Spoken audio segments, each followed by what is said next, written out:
Vamos dar início, então, ao nosso assunto, porque, como já proposto, vamos falar de medicina legal. É uma aula bem extensa, são vários tópicos, várias ramificações até a finalização desse conteúdo. Hoje, eu tenho especificamente para vocês sobre a tanatologia forense. Mas antes de adentrar ao assunto, é importante deixar registrado aqui que esse tópico, ele cai, ele despenca, ele é muito bem cobrado nas provas, tá? Porque se trata de assuntos que são específicos no que tange ao corpo, aos sinais de morte, né? Como que a própria perícia, ela vai configurar esse sinal evidente de morte em decorrência do tempo, tá? Em decorrência do fator climático, de todo o aspecto que o cadáver em si pode apresentar. Então, é um tópico da medicina legal que precisa ser pontuado com muito cautela, com muito cuidado, para que o periciando ele não passe batido em relação a esses exemplos, aos sinais que o corpo vai apresentar. Toda essa configuração que é atribuída ao cadáver, do ponto de vista da tanatologia, ela é documentada também por parte dos médicos. Isso quer dizer que você que vai no local, você que vai fazer o exame da perinecropsia, precisa ter o conhecimento de fato sobre o que é uma rigidez, o que é um livor cadavérico, tá? Quais são as fases da putrefação, porque há de se pensar no cadáver podre, mas a partir de que ponto que ele passa a ser considerado um cadáver podre e a partir de que ponto ainda nós conseguimos avaliar apenas uma alteração, uma morfologia que é correspondente à doença, por exemplo. Então, é importante que os auxiliares de autópsia eles tenham essa vivência técnica para, ao se deparar, conseguir separar sobre a traumatologia, sobre as especificações da antropologia forense também, que vão ser trabalhadas, tá? Então, eu digo para você, não é só olhar para o cadáver e, no dito popular, sair julgando a respeito dos fenômenos sem conhecimento de causa, porque, naturalmente, algumas pessoas, de forma leviana, tendem a dizer vê a pessoa lá em óbito, na coloração violácea ou, no dito popular, roxa, e diz: essa pessoa teve infarto porque está roxo. Não é verdade. Essa pessoa teve um AVC porque está com uma boca torta. Não é verdade. O que nós precisamos avaliar é como que o corpo vai se comportar do ponto de vista da tanatologia. No livro do França, né, Genival Veloso de França, nós vamos encontrar um capítulo repleto de informações acerca da tanatologia. Mas na prática, o corpo ele não vai seguir uma didática especificamente igual está no livro. Isso porque nós precisamos levar em consideração o aspecto que ele foi encontrado, a região que ele foi encontrada, quais eram as outras comorbidades possíveis que esse cadáver, essa vítima apresentava, quais foram as energias externas aplicadas para que essa pessoa viesse a ter o óbito, né? Então, são fatores que vocês vão avaliando e vão configurar isso dentro da modalidade de medicina legal. Então, é importante que nesta nossa conversa de hoje, isso fique muito bem claro para vocês. Por quê? A medicina legal, ela vai trazer dentro da sua ramificação a tanatologia. E a tanatologia ela é um dos tópicos, tá? Ela é um dos elementos que nos auxilia nessa compreensão, nesse entendimento do que a medicina legal vai poder trazer no documento, tá? Na própria declaração de óbito, na avaliação do cadáver. E aí nós precisamos falar um pouco sobre esse conceito de morte para adentrarmos aí nos fenômenos que são imediatos e fenômenos consecutivos, para posteriormente falarmos desse nome aí tão difícil para algumas pessoas, que é a cronotanatognose. Todas essas classificações são cobradas, já estarão nas provas de vocês também futuras, e você que está revisando, é importante que você não esqueça quais são os fenômenos mais clássicos que toda pessoa em óbito vai apresentar. E aí, você vai lembrar nessa nossa conversa que a necessidade de se ter o sinal de morte é uma segurança plausível para a equipe técnica, não é? Eu preciso que o cadáver apresente pelo menos alguns destes sinais para que nós venhamos ali a realizar a abertura das cavidades. E dentro desta configuração, nesse conceito, a tanatologia ela é uma ramificação, então ela é uma parte, ela é um capítulo da medicina legal que vai estudar a morte, vai estudar o morto e as suas repercussões na esfera jurídico-social. Isso porque você vai lembrar que quando a gente estuda medicina legal, você também não esquece que ela é de interesse jurídico e social. Tudo que envolva qualquer infração penal ou que necessite dessa aplicação jurídica por parte também dos médicos, nós estamos falando da medicina forense, da medicina legal, não é? Então, este capítulo é importantíssimo para o nosso estudo. Quando a gente estuda a tanatologia, do grego thanatos ou thanatos, em algumas ramificações ou traduções, você tem essas formas de fala, não é? A tanatologia vai ser o estudo da morte. Morte, que vem do latim mors, mortis, de morrer, é a cessação de sinais vitais, sinais que dê para o nosso corpo, né, para a nossa célula, respostas que são compatíveis com o tecido. Então, quando se estuda tanatologia, a gente está falando aqui, nós estamos dividindo com você, que é sobre a morte. Não tem mais reação vital, não tem mais a reversibilidade do corpo, tá? E essa morte, ela é configurada através dessa parada total, permanente, de pelo menos esses 3 sítios, esses 3 territórios que nós vamos trabalhar, que é o cerebral, centros nervosos, não é? Circulatório e, naturalmente, o ventilatório. Então, eu preciso de que pelo menos essas 3 linhas de raciocínio, ou de forma bioquímica, também vai dar ao corpo a sensação total dessas respostas. Eu preciso que o sangue possa ser transportado, mas se eu não tenho resposta motora, eu não vou ter pressão, não é verdade? Eu não vou ter como ter a contração, não vou ter o relaxamento de musculatura e, naturalmente, não vai chegar nutriente aonde deveria. Aí nós estamos falando aqui de um dos tipos de morte que vocês vão conhecendo ao longo dessa vivência didática e também da vivência prática, que você precisa que os sinais de tanatologia estejam ali instalados no corpo, na vítima. E aí vamos ter um diagnóstico dessa morte. Essa morte ela precisa ser cautelada também quando se tratar da morte encefálica, que é um comprometimento irreversível da vida em relação à coordenação da vida vegetativa. Existe hoje, né, desde o ano de 1997, uma resolução que é do Conselho Federal de Medicina, onde você pode anotar muito bem essa resolução e fazer um estudo mais apurado, mas o que eu posso dizer é que eu preciso obrigatoriamente de um corpo clínico de médicos, de especialista, para que avalie aquele paciente no qual se decreta ali a morte encefálica. Isso não é da noite para o dia, eu tenho um prazo mínimo de 48 horas que estes sinais, eles não correspondem mais à vida orgânica. E aí sim, eu posso decretar enquanto equipe médica, enquanto corpo clínico, a morte encefálica. Pode ser para doação de tecidos e transplantes? Pode também ser destinada ao Instituto Médico Legal quando houver a necessidade. Mas você, auxiliar de autópsia, você perito criminal e médico legista futuramente também, não pode deixar de conhecer a respeito dessa resolução que vai te resguardar, que vai te fazer ter conhecimento e também proteger aquilo que você faz, descreve no seu relatório. Quanto a essa classificação de morte, galera, é importante que nós tenhamos ali alguns níveis de associação. O primeiro dele, eu vou tentar classificar quanto à extensão. Isso desde célula e a parte de histologia, né? A utilização desses sistemas. Afinal, o que começa a morrer?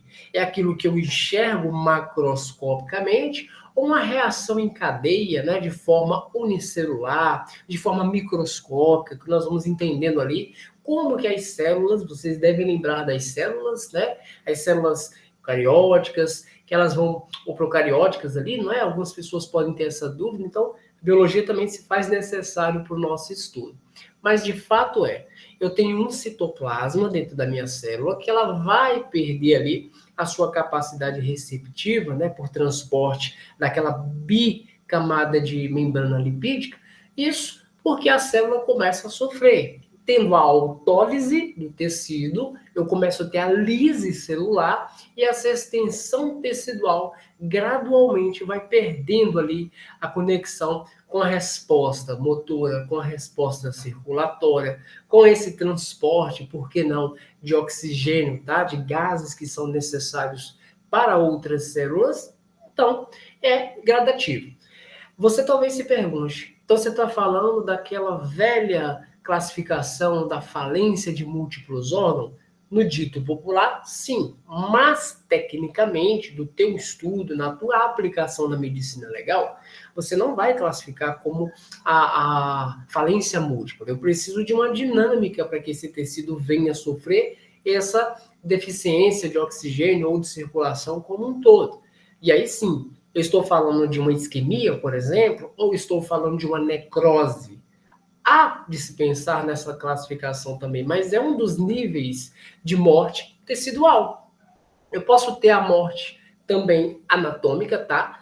E o organismo como um todo, eu preciso que tenha a instalação de primeiros sinais evidentes de morte, tá? Que aí vamos falar ali de células nervosas, a qual a pessoa não tem mais reflexo, nem resposta a estímulos que você possam atribuir à vítima, né? Estímulos dolorosos, a sensibilidade, no caso de luz, calor, a pessoa não tem a resposta ativa. E aí sim, eu começo a me preocupar porque ali eu posso estar assim falando de uma pessoa em óbito. Como no nosso documento diz, os primeiros a sofrer essa alteração são as células nervosas, que elas param de encaminhar ou de fornecer ali por seus axônios, né? Aqueles impulsos nervosos para o sistema nervoso periférico e central. E aí, naturalmente, que os restantes dos tecidos, os demais órgãos também vão sofrer com isso. Os últimos a morrer são os fâneros, cabelos e unhas.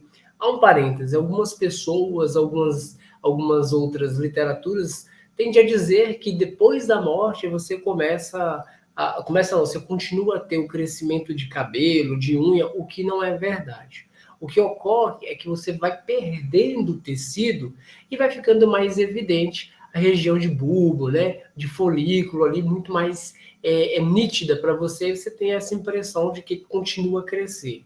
Olha, se a gente for pensar pela lógica, eu não tenho resposta motora. Por que vai crescer? Se estiver crescendo, está vivo ainda. Quanto à reversibilidade, e aí a medicina legal, dentro deste campo da tanatologia, galera, ela vai trazer a classificação de morte aparente. São estados patológicos que simulam a morte. Como assim, Regis? São um intenso embotamento das funções vitais. Você ainda consegue trazer essa pessoa de volta à vida, tá? Ela fica ali, por exemplo, numa apneia do sono prolongada, do qual você vai perceber que ela não tem estímulo, né? Aquele famoso e para. De repente a pessoa volta, né? Aquilo ali nós podemos ter um desmaio, que a pessoa permaneça por alguns minutos sem reflexo respiratório ou reflexo dos batimentos, e você tende ali a pensar que ela esteja já em óbito, tá? Claro que as manobras de reanimação cardiopulmonar existem para que você evite um dano maior, não é? Se souber fazer, é recomendado. Se não souber, pelo menos ligue para a unidade de atendimento, SAMU ou bombeiro. Por que disso? Porque você já entendeu que lá no Código Processual Penal existe esse artigo 162, que é para respaldo da nossa equipe, do nosso trabalho, tá? Nós estamos aqui falando de um artigo que foi decretado no ano de 1940, aonde as pessoas tinham receio de sepultar outras ainda vivas, tá? Isso é importante para que toda a equipe que trabalha com a medicina legal ele entenda que esse artigo ele não me limita, mas ele me resguarda do ponto de vista sinais de morte. Eu vou encontrar corpos, né, na remoção que vocês vão fazer ao longo da vida, em que estes sinais tanatológicos às vezes demoram um tanto quanto para aparecer. No livro, você vai encontrar que diz que com 1 hora e meia, você já tem sinais evidentes, mas na prática, a depender do aspecto físico daquela pessoa, a depender da estrutura orgânica, né, do funcionamento de destruição celular daquela pessoa, demora um pouco mais. Seja um pouco mais retardado isso, tá? E aí você não pode ficar à mercê desses sinais. Você vai resguardar para que os sinais evidentes de morte ele te favoreça a abertura do cadáver. E aí, tendo pelo menos um destes sinais, como a rigidez acompanhada ali das manchas de hipóstases, ficaria muito mais fácil para que você pudesse abrir e trazer esse entendimento à luz da compreensão médico-legal, tá? Até aqui tudo bem? Vocês querem perguntar alguma coisa? Quer que volte alguma coisa?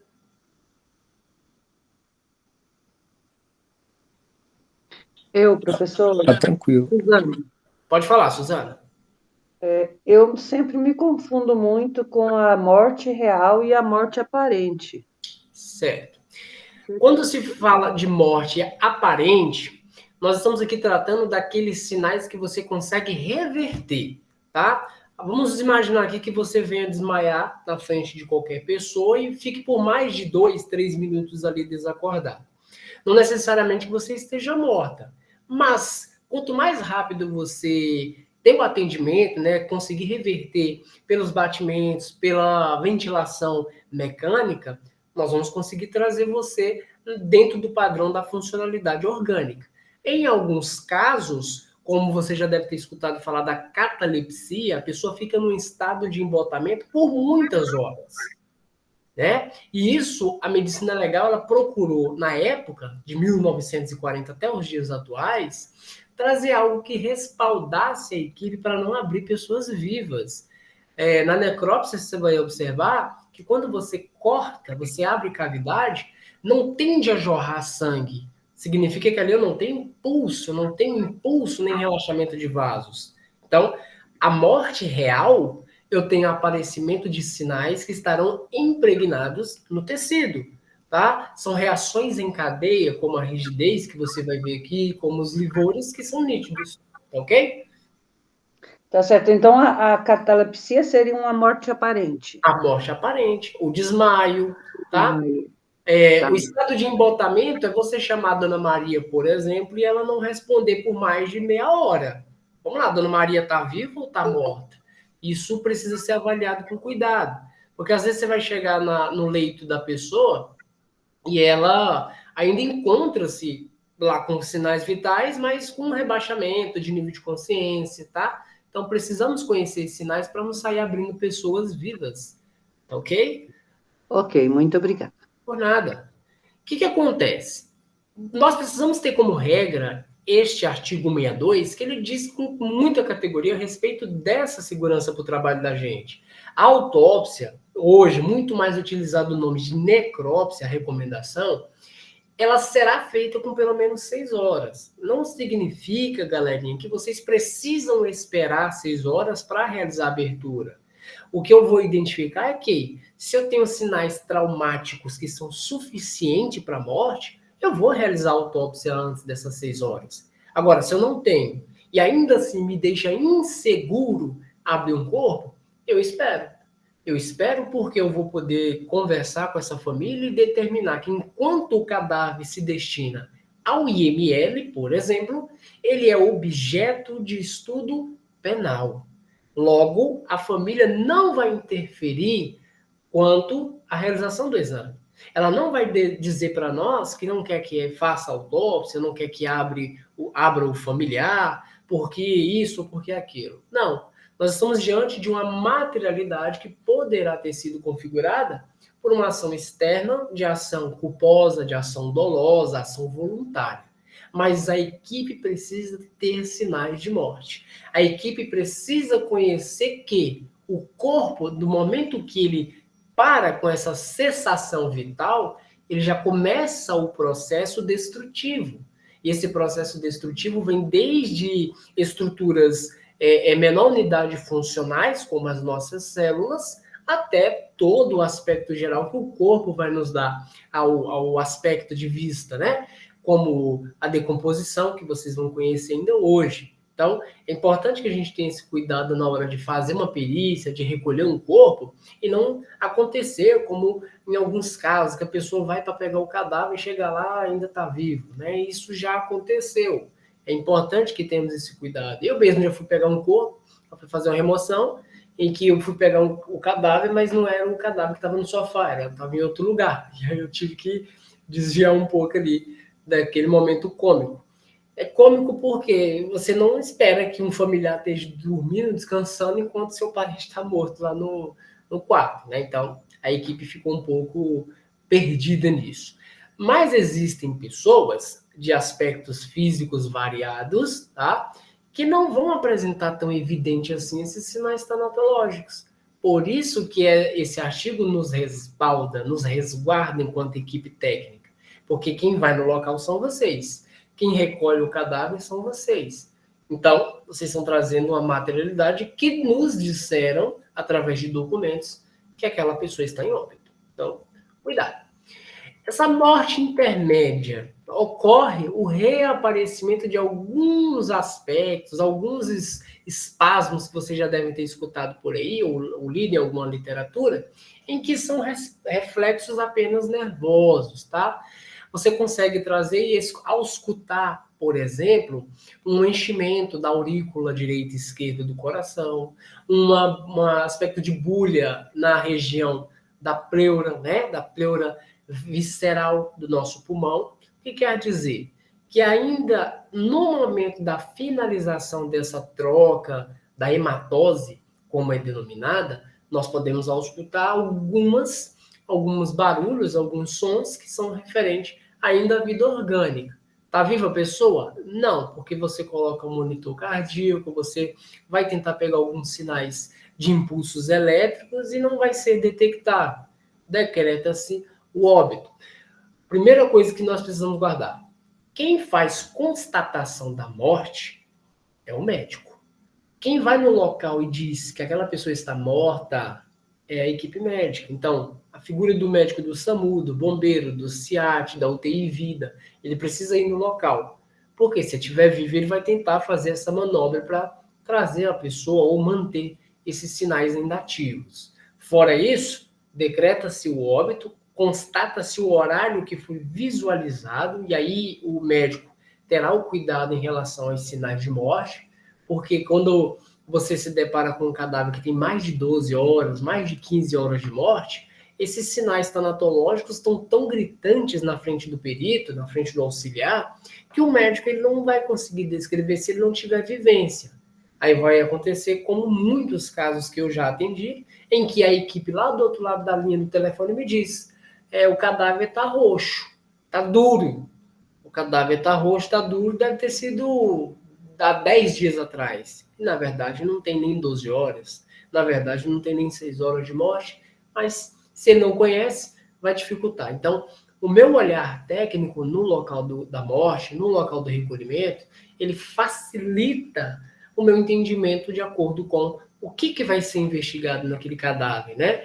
Quais são os meios que eu vou ter que utilizar para aquela realização da perícia, do recolhimento ou da necrópsia. O cadáver vai para dentro do IML, vai para dentro do SVO. Chegando lá, nós vamos encontrar métodos específicos para cada um desses corpos. A morte natural também precisa ser muito bem discernida aí dessas causas de morte de causa jurídica, tá? De morte de causa violenta, que são de responsabilidade do Instituto de Medicina Legal. Mas a morte natural não é como muitos pensam, que é só a pessoa idosa, a pessoa que vem ficando consumida, caquética, e vai sumindo e acabou. Não, é um estado geral que possa ser adquirido, que possa ser congênito, e que esse estado vem sendo alterado, vai sofrendo essas perturbações e vão se instalando para que o órgão, né, para que o sistema como um todo, ele comece a se desligar, ele comece a falhar, apresentar danificações que são incompatíveis com a vida orgânica daquele tecido. E aí nós podemos, no dito popular, não classificar tudo como infarto, mas compreender que eu tenho sinais cardíacos que vão ser diretamente ligados a outro sistema, como endócrino, como sistema renal, sistema ventilatório, que vão sofrer em cadeia a deficiência que aquele coração tem. Por exemplo, tá? Hoje, durante o meu período do exame, nós identificamos ali um infarto transmural, do qual, por conta do aumento da dilatação da parede do ventrículo esquerdo, nós tivemos dentro do endocárdio pequenas rupturas de camadas teciduais. Em um dado momento, a pessoa teve uma pressão, um pico de pressão muito forte e rompeu o ápice cardíaco. O que vai gerar? Você vai ter um hemopericárdio, o extravasamento do sangue para o pericárdio, impedindo que esse coração faça a sua sístole, a sua diástole, né? Contração e relaxamento, para enviar sangue aos demais órgãos. Logo, a pessoa não consegue mandar sangue. O que acontece com o pulmão? Ele vai reter nos seus alvéolos líquido, sangue, não vai realizar hematose. Aí eu começo a ter pequenas áreas de infarto pulmonar. Isso tudo precisa ser decretado, descrito no laudo cadavérico, com muito cuidado. Mas o conhecimento técnico vai te ajudar a compreender quais são os sinais evidentes de morte e quais são os sinais que sugerem alteração, que sugerem doenças. Então, também vamos conhecer isso. Diferente, claro, da morte violenta, que são tidas como causa jurídica de morte, são atribuídos pelos meios externos, métodos que são empregados à vítima, como de forma acidental, de forma criminosa ou de forma voluntária. Agora, os meios que se utilizam são variados, tá? Os mecanismos para que esse resultado venha são variados. Definir essa tanatologia, você não esqueça, é o capítulo da medicina legal. Então, ela é um bracinho da medicina legal que se estuda a morte e estes fenômenos, bem como essas consequências jurídicas que eu acabei de falar, que são a estes fenômenos inerentes. Se nós falamos aqui de uma vítima por afogamento, por exemplo, ela vai apresentar sinais clássicos da asfixia, vai apresentar sinais clássicos da deficiência dessa troca de hemácias de oxigênio para os vasos, para os tecidos, mas que não vai deixar de apresentar os sinais tanatológicos. Então, a regra é clara para todos os óbitos. Você precisa conhecer os sinais de tanatologia e decifrar, que nós vamos identificá-lo como a tanatognose, que é um ramo da tanatologia. Então, calma. Medicina legal estuda, né, como um todo, o que for de interesse jurídico e social. Dentro da medicina legal, eu tenho a tanatologia forense, que vai estudar os sinais de morte e os fenômenos de morte. Dentro da tanatologia, eu encontro a tanatognose, que vai estudar o diagnóstico real da morte. Este diagnóstico real, eu preciso tomar cuidado na hora de falar, na hora de decretar com exatidão o período. O que vocês não vão encontrar por aí nos documentos médicos legais. Eles aproximam, de acordo com os sinais de morte, o período daquele óbito, não é? Então, por exemplo, se eu observo que uma pessoa acaba de morrer às 23h30 da noite, de fé e fato, eu identifiquei, eu não agi para tentar reverter e eu decreto o horário. Agora, se eu observo que o cadáver já apresenta mais do que 10 horas de morte, eu vou observar sinais tanatológicos e aproximar o tempo de morte de acordo com estes sinais. E aí, essa classificação é feita por conta das manchas de hipostases, por conta da rigidez, por conta da mancha verde abdominal, por exemplo, entre tantos outros elementos que configuram esse trabalho, tá? Então, essa tanatognose é uma ramificação da tanatologia. Beleza. Primeiro ponto a ser dito aqui para vocês. Sobre os fenômenos abióticos imediatos, ou seja, os fenômenos que são específicos, claros, evidentes, para que você comece a se pensar ali numa morte, ou no estado de embotamento, ou num estado de modificação geral daquela vítima. Primeiro, esses sinais imediatos, eles vão insinuar a morte. Como? Com a perda da consciência, com a diminuição da mobilidade dos músculos, com a falta da sensibilidade. Às vezes você sofre um susto, por exemplo, e tem um desmaio. Algumas pessoas tendem a pegar um copo d'água, jogar no rosto da outra pessoa desacordada, o que não é recomendado, ou dar para aquela pessoa beber água, também não é recomendado. Mas você pode pegar ali e fazer um estímulozinho à dor na planta do pé, né, na face plantar do pé, da mão. Vamos ver se a pessoa realmente ela responde. Eu garanto para você que responde, viu? Mas tem aquelas que realmente estão em óbito, que não vão mais conseguir esboçar essa atividade motora, e aí nós vamos já perceber a modificação desse tecido, dessa coloração, que fica claro para nós no exame cadavérico. Tá? Eu posso ter muitos casos dentro da tanatologia, nos fenômenos imediatos, o relaxamento dos esfínteres.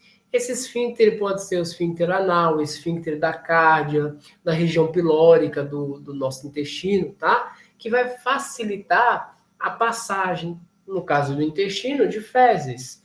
No caso da bexiga, que tem o trígono da bexiga, que faz também a contração, vai relaxar, a pessoa acaba urinando, né? Acaba fazendo, liberando fezes, em alguns casos até sêmen, tá? Que nós já encontramos. Eu tenho a parada da respiração, e eu não consigo observar mais a contração do abdômen, tá? Nem relaxamento do diafragma, não tem. Eu tenho aquela face mais hipocrática, né? Mais esbranquiçada, você não tem mais aquela coração, né? Aquela face mais avermelhada, mais rósea. Você começa a dizer que a pessoa está pálida. Nossa, como ela está pálida. As pálpebras parcialmente assim, ó, cerradas, não totalmente. Você tem a queda dessa pálpebra que vai nos chamar a atenção. Peraí, por que ela está assim, não é? Porque eu não tenho resposta de centros nervosos.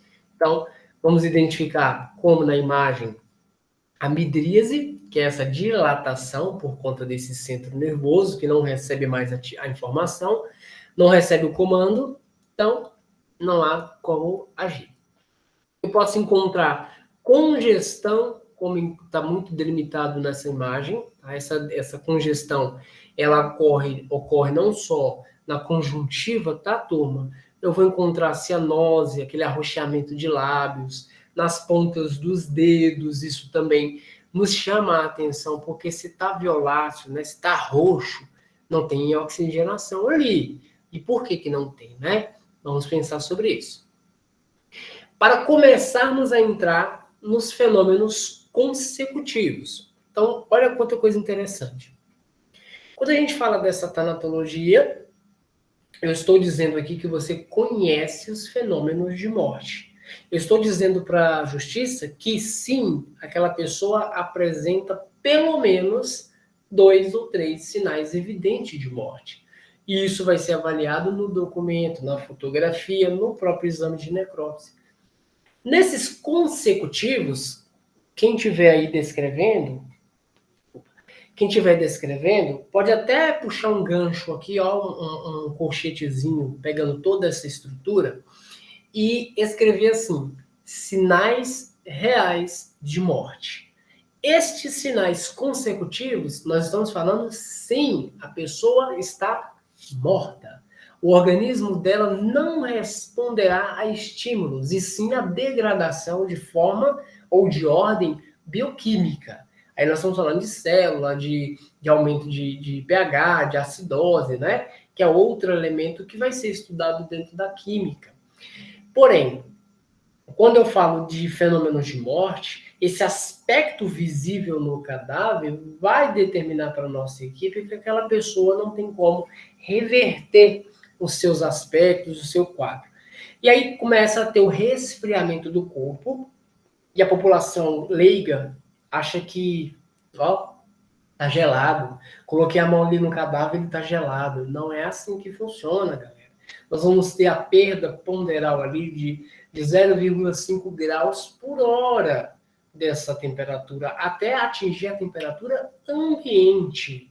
A pessoa nem vai estar congelada e nem vai estar pegando fogo. Ela vai estar na temperatura ambiente, que é praticamente imperceptível até você descrever isso ou falar que tem tantos por cento de grau de diminuição de temperatura, tá? Mas é uma referência. Pega um termômetro e coloca no corpo. Outra coisa, olha aqui. Rigidez cadavérica. É assim mesmo, o Regis está com sono. Rigidez cadavérica. A rigidez cadavérica é um sinal também evidente e que vai estar na tua prova como regra. Por quê? Ela tem pegadinha, viu? E essa rigidez, ela tem um sentido para acontecer. Porque essa rigidez, como nós vamos estudar, ela é uma acidificação que o tecido vai sofrer por conta da falta da contração daquele músculo, né? Eu não vou ter mais aquelas enzimas trabalhando, né? A miosina, a actina, favorecendo que os miócitos, células mesenquimiais, possam trabalhar, possam responder. Ó, agonismo, antagonismo, não vai ter. Eu vou ter acidificação, liberação na malha do tecido, né? Na fibra do tecido. E isso vai favorecer o corpo, o enrijecimento. E aí alguns leigos também vão dizer para nós, então quando vai para o caixão, tem que quebrar aqui, ó, as articulações. De maneira alguma, tá? Se fizer isso, pode dar problema, sim, inclusive por vilipêndio de cadáver. Então, não se quebra nada. Você vai desfazer essa rigidez de acordo com a necessidade daquele corpo, tá bom? Pode falar, quem quiser falar, viu? Levantou a mão. O Regis, Oi. boa noite. Boa noite. Nessa rigidez cadavélica, o senhor falou que tem acidificação do músculo. Teria, por exemplo, produção, por exemplo, de ácido lático ou não? Também não. Fermentar? Não, né? Não vai ter a produção boa, viu, Danilo? Não tem a produção do ácido lático, porque quando eu tenho essa produção, eu estou tendo estímulo por essa enzima da própria actina, né? E aí eu estou falando de reação vital. É como se fosse um enchimento da fibra do tecido. No caso do cadáver, não vai ter esse enchimento. Eu vou ter a liberação em torno da fibra muscular. Porque eu não tenho mais a contração, entendeu, Danilo? Então, é uma degradação da célula mesenquimial mesmo. Ah, tá. Obrigado. Nada. Boa pergunta, viu? É alguém mais?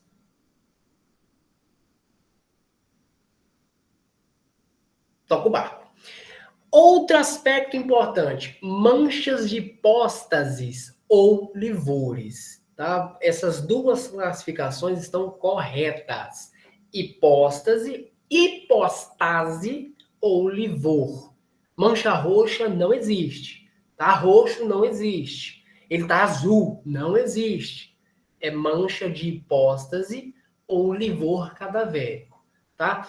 Esses livores, eles são classificados também por uma especificação que nós vamos ver aqui também na nossa aula, que é a cessação da circulação do sangue. Ou seja, o sangue está parado. O sangue não consegue, por falta da pressão, por falta do seu estímulo de vasos, de contração de túnicas, ele não consegue mandar mais sangue para o intestino. E aí o que vai acontecer? Esse sangue vai descer para a malha do tecido, para a superfície mais basal daquele corpo, que vai indicar para nós vamos ver agora, que é o estado em que o corpo foi encontrado, e não a causa da morte, como eu já vi em prova, viu? Os livores determinam a causa da morte. Está errado.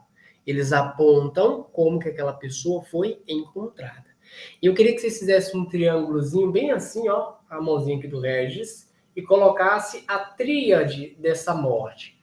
Aqui em cima, nesse triângulo, vocês escrevam algor, livor e rigor.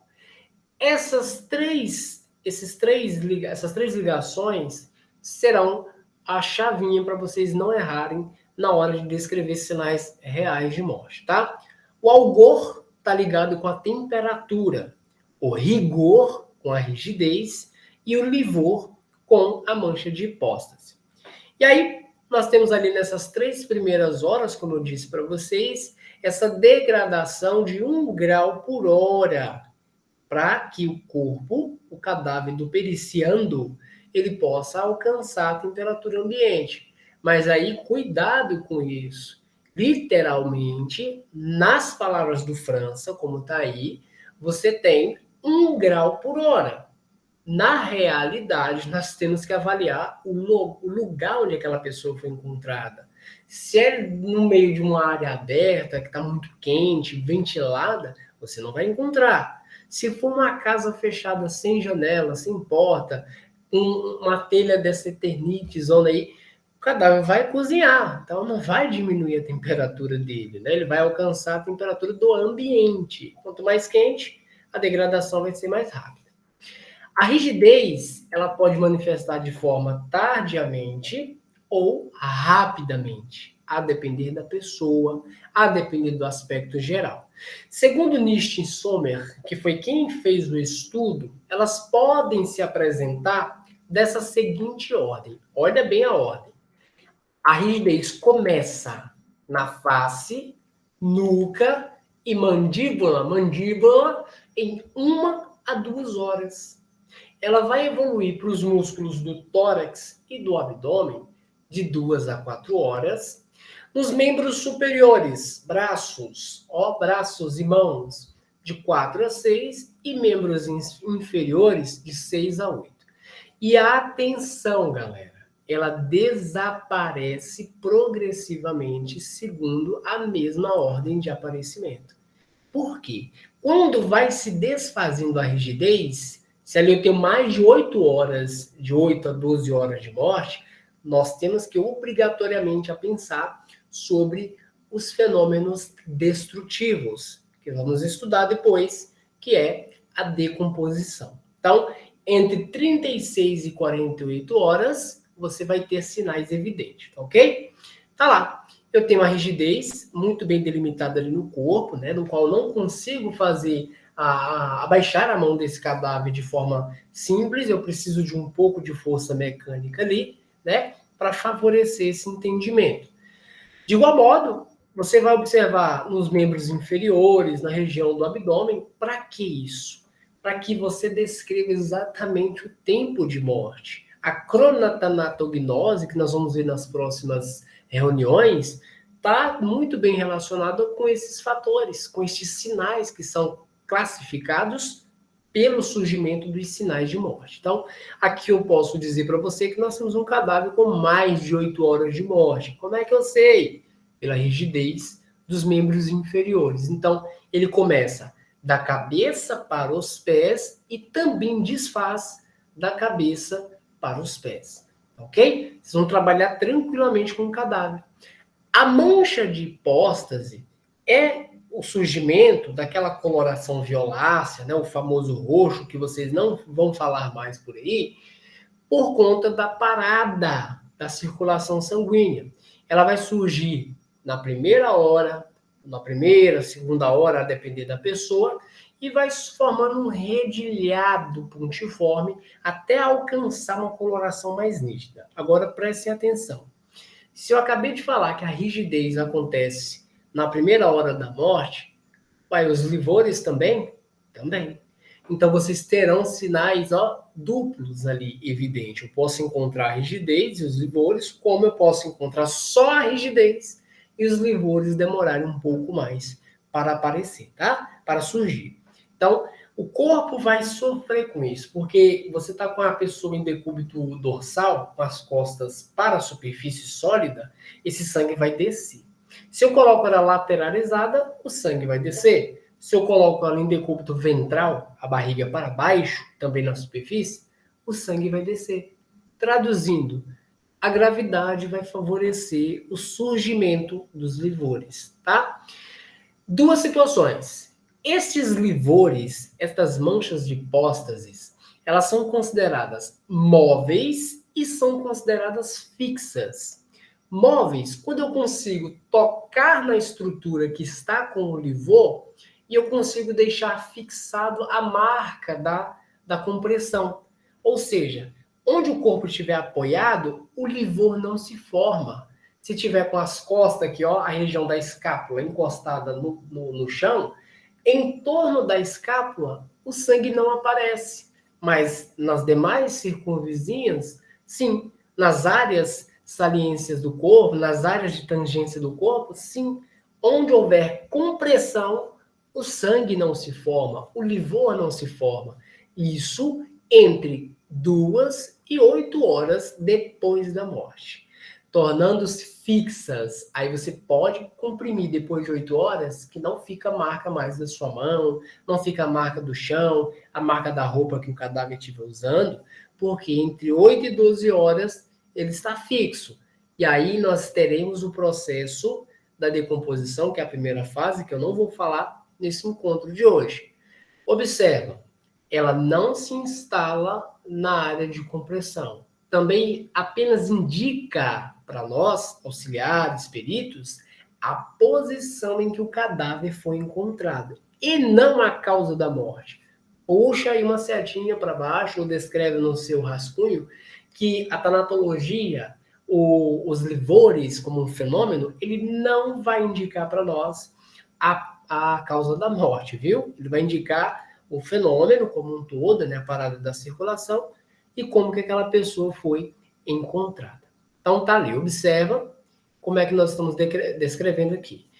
Tá ali a mão do Regis segurando uma vítima, do qual vocês percebam que ainda eu tenho, pela gravidade, a queda do tecido para a mesa. Então não tá tão rígido assim, logo eu não tenho mais do que 3 horas de morte. Diferente dessa estrutura, que eu coloco o corpo lateralizado, e ali eu começo a observar, na região superior ali, ó, da minha lateral esquerda, primeira seta, eu tenho uma mancha mais violácea, uma mancha esbranquiçada, outra mancha violácea, e na região do glúteo do cadáver, esbranquiçada de novo. O que eu estou dizendo? Que essa vítima foi encontrada em decúbito dorsal, as costas apoiadas na superfície sólida. A área de compressão são exatamente essas manchas esbranquiçadas, onde o sangue, onde o livor, a mancha de hipóstase não se forma. Aqui eu já tenho ela com muito mais nitidez e também a rigidez cadavérica, como apresenta ali na mão do nosso periciando, com muita nitidez para nós, com muita revelação, né? O que acontece? Seja qual for o lado que o corpo esteja, se passar mais do que 2 horas, é evidente que esse sangue parado, ele vai procurar ali ser redinhado no tecido, né? A gravidade vai favorecer. Continuando ali, a mesma aparição, observa. Coloquei a mão na estrutura que encontra-se com o livor e retiro. Observa que ali fica impregnado a área de compressão. Então, olha lá, né? Olha como fica, para vocês compreenderem isso. Significa que aqui eu tenho menos de 8 horas de morte e mais do que 2. Eu posso estar falando de um óbito que ocorreu num período de 3 a 7 horas de morte, de 4 a 7 horas de morte. A coloração, a nitidez desses livores vão favorecer ainda mais essa compreensão.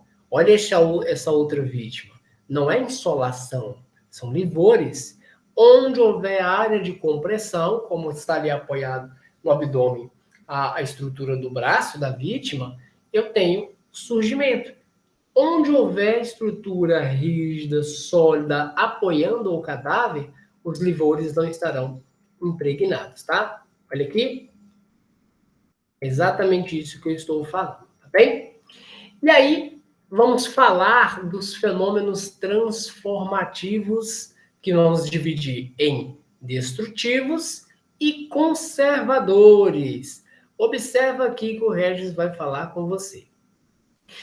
Estes fenômenos transformativos, destrutivos e conservadores são a confirmação aqui para nós de todos os fenômenos cadavéricos, tanatológicos, que já se instalaram ali na vítima. E aí é importante que nós venhamos a conhecer aqui de forma cautelosa como que cada um deles se comporta. Isso porque, turma, a fase cromática, a fase enfisematosa, colicoativa, também vai fazer com que você não erre na descrição do relatório, para que você também não erre ali na resposta da prova. Então, são 4 fases que eu não vou falar com vocês hoje, somente no próximo encontro, porque são exemplos, são sinais específicos, e eu vou deixar para que amanhã nós continuamos aqui nesse mesmo horário, nessa mesma configuração, tá ok?